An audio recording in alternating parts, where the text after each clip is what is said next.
Livro Se Creres, Verás a Glória de Deus. Pedro Dong. Capítulo 1. Tema desta semana: quem crê em Cristo, ainda que morra, viverá. Meta de hoje: leitura das páginas de 20 a 22.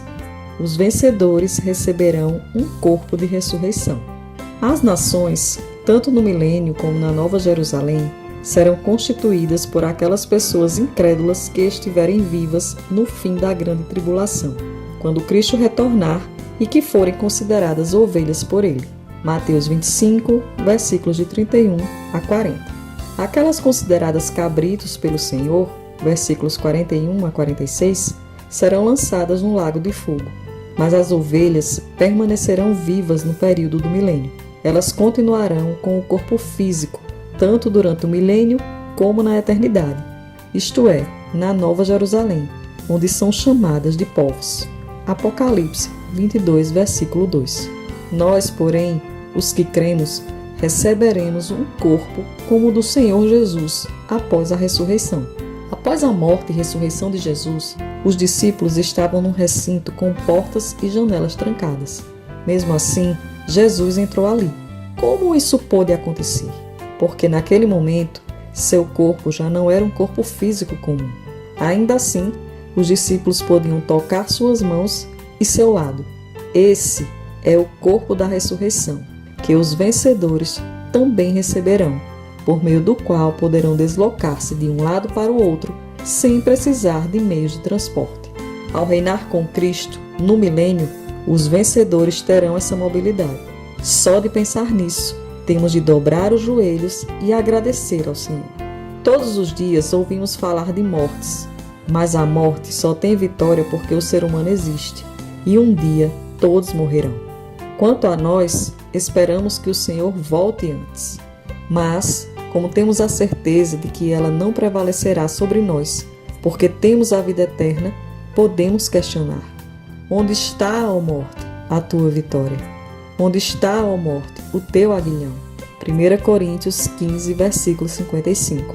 O aguilhão é como o ferrão do escorpião, e o aguilhão da morte é o pecado.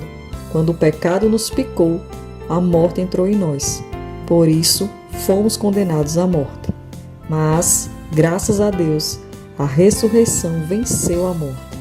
Um dia seremos ressuscitados, e a morte não terá mais poder sobre nós. Isso é motivo para nos regozijarmos. Louvado seja o Senhor! Devemos crer na palavra instantânea de Jesus.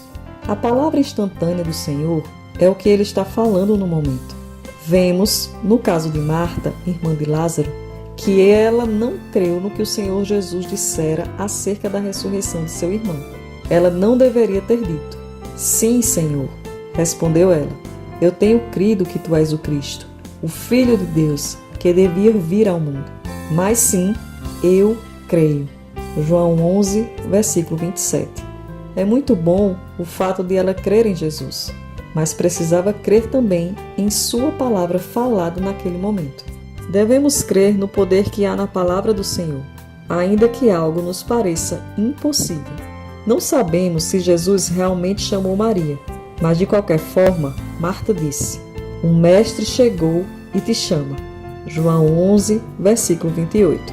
Pode ser que a intenção de Marta fosse dizer: quem sabe você consegue convencê-lo de que chegou atrasado. Como Jesus pode dizer que é a ressurreição? Será que ele vai ressuscitar Lázaro agora? Acho que não. Ele certamente deve referir-se ao último dia. Jesus, porém, referia-se àquele exato momento e não à ressurreição do último dia.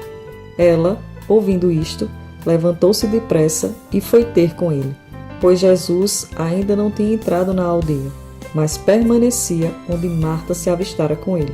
Os judeus que estavam com Maria em casa e a consolavam, vendo-a levantar-se depressa e sair, seguiram-na, supondo que ela ia ao túmulo para chorar. Versículos de 29 a 31. Muitos judeus também a seguiram com a intenção de chorar, pois achavam que a situação era irremediável.